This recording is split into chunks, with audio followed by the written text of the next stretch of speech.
Okay, then from the outside, as Carrie mentioned, Whitney Morgan, fresh again from those World Indoor Championships where she did perform exceptionally well. Missed out on the medals, but it was a pretty good race. I was expecting Helen Ekalali there, but this is Sige Gebrselassie. So she, I think, is going to figure here, even though it's 3,000 PB is not as quick as some, in terms of real top of the world. There's Helen. Helen 8:37 last year. Just to give you a little bit of a hint, you can see their personal best down there as they're being animated. An 8:32 for Ngatic. Well, a world record in Valencia, 10K on the roads at the beginning of last year. Just followed that through all the way here with a phenomenal season. In terms of experience, you can't get too much more experience than Taya. You know, she's run some of her best races in the US. I remember in Eugene running super fast 5,000 meters, and she's a stalwart on the circuit. She doesn't win many races. That's the only thing I'd say. Her finish is a challenge, so you might see her taking it on. Emily Infeld. Elise Cranny that we've already seen, and then we'll move on to the inside lane. I would talk about leaders. Japanese athlete Tanaka, track fans will know that she's never fearful of going to the front. She loves to race. She races a ton. Was in the States doing an indoor series there and ran PBs in all 3 of her races. So just to reiterate, 7.5 laps of the track, the 5,000. Their second event will be on Sunday.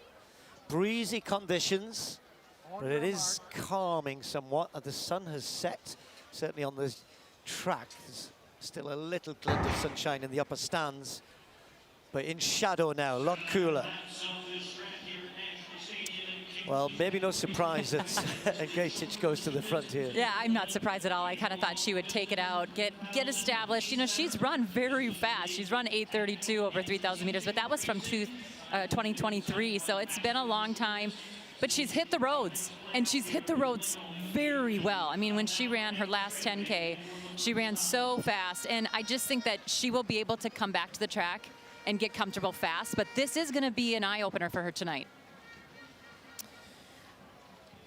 So the field just tucked in nicely behind her, and that takes the nerves away from everybody else. You know, it stops that sense of, well, we're jogging here, should I go at the front? So immediately she's, these two are doing everybody a little bit of a favor. So Agnes with Helen behind her is just trying to, it's very hard to look down and see what pace they're going, but you watch that clock there, anything under 70 is okay, kind of, it's nothing that fast. Very, very much in the comfort zone of most of these athletes. And the clock didn't stop there, but I reckon it was around about 71, 72. Yeah, and you know what I think is really neat about what Michael Johnson and the crew is really trying to do here is bring it back to race, and we've touched on it a little bit, but there's no pace lights, there's no pacers. You know, there's 2 long events within 3 days. A lot of these athletes haven't done that. In America, at the NCAA level, there's a lot of doubling up. In high school, we do that. But here, as professionals, you don't see a lot of doubles. So this is going to be interesting for the athletes. Yeah, they have a day off in between, but still, it's a lot of running in 3 days. Gebrselassie just tucked in 3rd place. Taye just behind her as well. And she's not frightened to lead when she has to. And I mean, she's got a pretty good kick, but just when you get to the very, very top level, she often gets beaten by other teammates and 1 or 2 of the Kenyans over the years. And as I said, if you kind of look down at, does she win races? And this is what this is all about. A slam, though, you could, 2 second places could be enough to win the slam. So these 4 already just pulling away a little bit from the rest.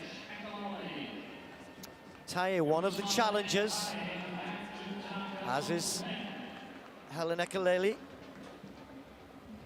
I like Helen Ekalali. I think that what she has on her mind is that her dream is to run for her country. Her dream is to get to the World Championships next September. I mean, she's got a lot riding on this season. This is her opener. as we see Sergei Gebrselassie move into second. Now, she's got an interesting story. She's now full-time in Boulder with the On Athletics Club there, and she's running phenomenally. She actually had a very nice 3,000 meters indoors, but she did that 3,000 off of half marathon training. She ran a half marathon in February, and she looked really good on the road. So she's dabbling a little bit in both, seeing where she wants to be, but now focus is back to the track.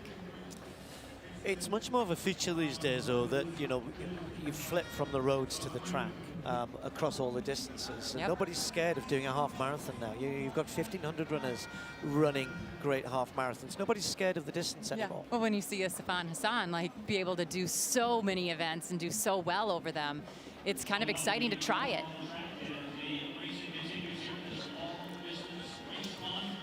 Does drafting really make a difference? Drafting when it's windy, yeah. No, the reason we have pacemakers is there's loads of studies been done on this over the years around the energy conservation by not being at the front.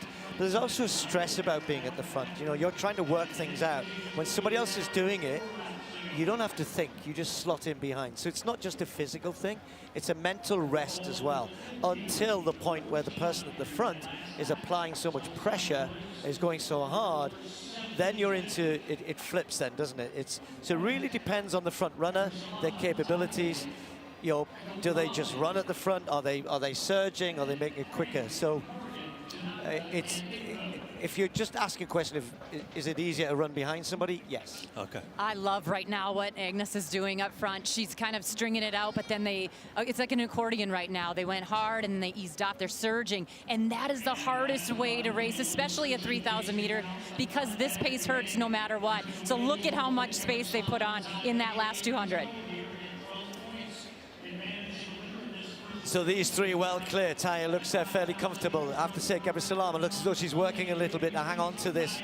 And then Gatic realizing that there were too many people perhaps in that group being allowed to contest the last couple of laps, which she wouldn't want. She won't really be fancying herself in a kick finish. So 3 laps to go. These three well clear already. And as Carrie said, that was really done in the space of 400 meters. But these points are important. So unlike other events where you might think, okay, they're done here, they're not involved, they're not in the top 3. They are running for points. And when we get to the 5,000 meters, it's going to be significant. They're going to still be trying to work to come as high up as they can in this one. Well, what I think is significant about this race in particular, the first one out of the gate, right, for these distance runners, they do have to think about that. That second pack has to be strategic as well. Win the race you're in. If the 3 are out front and they are gone, win that second race, because guess what? We have another one, and that money accumulates the higher up you get over the 2 days. It's not just the 1 day. Agnes and Gatic. Had a bit of an injury last year, had to withdraw from the Olympic trials. She had set her heart on getting to the Olympic Games, but sadly, injury stopped her doing that. Then she turned, once she was fit, all of her focus onto the roads with great effect. Has said she wants to concentrate on the track in 2025, and this is where it starts for her.